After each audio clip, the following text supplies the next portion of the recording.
ಕರುಣಾಸಾಗರನು ದಯಾಳು ಆಗಿದ್ದಾನೆಂದು ತಿಳಿದಿದ್ದೀರಷ್ಟೇ. ಯಾಕೋ ಅವನು ಸ್ಪಷ್ಟವಾಗಿ ಹೇಳ್ತಾ ಇದ್ದಾನೆ, ಯೋಬನು ಅವನು ಯಾವ ರೀತಿಯಾಗಿ ದೇವರ ಮೇಲೆ ತಾಳ್ಮೆ ಉಳ್ಳವನಾಗಿ ಇದ್ದನು, ಆತನ ತಾಳ್ಮೆಗೆ ತಕ್ಕದಾಗಿರ್ತಕ್ಕಂಥ 2ರಷ್ಟು ಆಶೀರ್ವಾದವನ್ನು ಆತನ ಏನು ಮಾಡಿದಾರೆ, ಹೊಂದಿಕೊಂಡ ಪ್ರಿಯರು. ಅದಕ್ಕಾಗಿ ನಾವು ನೋಡ್ತಾ ಇದ್ದೇವೆ, ಮೊದಲನೇದಾಗಿ ನಮ್ಮ ಒಂದು ಕೇಂದ್ರ ಬಿಂದುವಾಗಿ ದೇವರು ಇರಬೇಕು. ಆ ಒಂದು ಸೆಲ್ಫ್ ಕಂಟ್ರೋಲಲ್ಲಿ ನಾವು ಯಾವಾಗಲೂ ಕೂಡ ಯಾರಿರಬೇಕು, ಮುಖ್ಯವಾಗಿ. ಎರಡನೇದಾಗಿ ನಾವು ನೋಡ್ತಾ ಇದ್ದೇವೆ ಪ್ರಿಯರೇ, ನಮಗೆ ಬಾಯಿ ಇದೆ, ನಾವು ಕೂಡ ಕೆಟ್ಟ ಪದಗಳನ್ನು ಮಾತುಗಳನ್ನು ನಾವು ಮಾತಾಡ್ಬೋದು, ನಾವು ಚಾಡಿಗಳನ್ನು ಹೇಳುವವರಾಗಿ ಇರ್ಬೋದು, ನಾವು ದುಷ್ಟ ಮಾತುಗಳನ್ನು ಅಸಹ್ಯ ಮಾತುಗಳನ್ನು ಮಾತಾಡುವವರಾಗಿ ನಾವು ಇರ್ಬೋದು. ಆದರೆ ನಾವು ಮಾತಾಡ್ತೀವ? ಕಾರಣ ಏನು ಹೇಳ್ರಿ ನೋಡೋಣ. ದೇವರ ಆತ್ಮನ ಏನು ಮಾಡ್ತಾನೆ, ನಮ್ಮನ್ನು ಆ ಕಡೆ ನಾವು ಆ ಕಡೆಯವರಲ್ಲ ನಾವು. ಅಲ್ಲೂಯ, ನಾವು ಯಾವ ಕಡೆಯವರು? ನಾವು ಪರಿಶುದ್ಧ ಮಾರ್ಗದ ಕಡೆಯವರು, ಪರಲೋಕದ ಸಂಸ್ಥಾನಕ್ಕೆ ಸಂಬಂಧಪಟ್ಟಂಥವರು, ಪವಿತ್ರರಾಗುವುದಕ್ಕಾಗಿ ಕರೆಯಲ್ಪಟ್ಟಂಥವರು.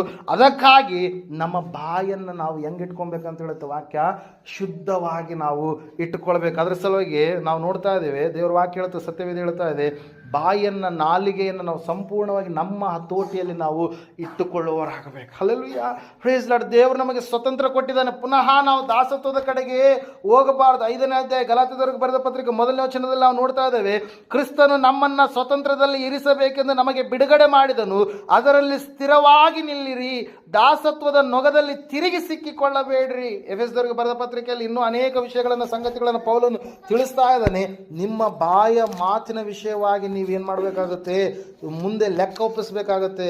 ಮತ್ತಾಯನ ಬರೆದ ಸುವಾರ್ತೆ 12ನೇ ಅಧ್ಯಾಯ 36ನೇ ವಚನದಲ್ಲಿ ನಾವು ಅದರ ಕುರಿತಾಗಿ ಯೇಸು ಸ್ವಾಮಿ ಹೇಳಿರುವಂಥದ್ದನ್ನು ನಾವು ನೋಡ್ತಾ ಇದ್ದೇವೆ ಪ್ರಿಯರೇ. ಅದಕ್ಕಾಗಿ 4ನೇ ಅಧ್ಯಾಯ ಎಫೆಸದವರಿಗೆ ಬರೆದ ಪತ್ರಿಕೆಯಲ್ಲಿ ನಾವು ನೋಡುವಾಗ 25ನೇ ವಚನ ಸತ್ಯವೇದ ಈ ರೀತಿಯಾಗಿ ಹೇಳುತ್ತೆ, ಸುಳ್ಳಾಡುವುದನ್ನು ಬಿಟ್ಟು ಬಿಟ್ಟು ಪ್ರತಿಯೊಬ್ಬನು ತನ್ನ ನೆರೆಯವನ ಸಂಗಡ ಸತ್ಯವನ್ನೇ ಆಡಲಿ, ಯಾಕಂದರೆ ನಾವು ಒಬ್ಬರಿಗೊಬ್ಬರು ಅಂಗಗಳಾಗಿ ಇದ್ದೇವಲ್ಲ.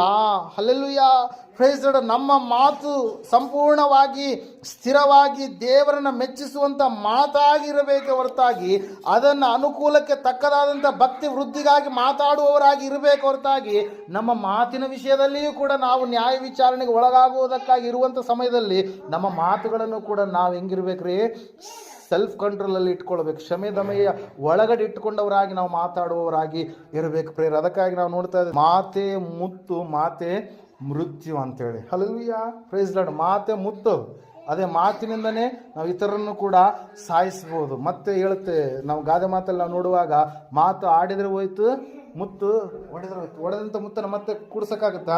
ಮಾತು ಆಡೋದಕ್ಕಿಂತ ಮುಂಚಿತವಾಗಿಯೇ ನಾವು ಆಲೋಚಿಸಿ ನಾವೇನು ಮಾಡ್ಬೇಕ್ರಿ, ಮಾತಾಡುವವರಾಗಬೇಕು. ಅದ್ರ ಸಲುವಾಗಿ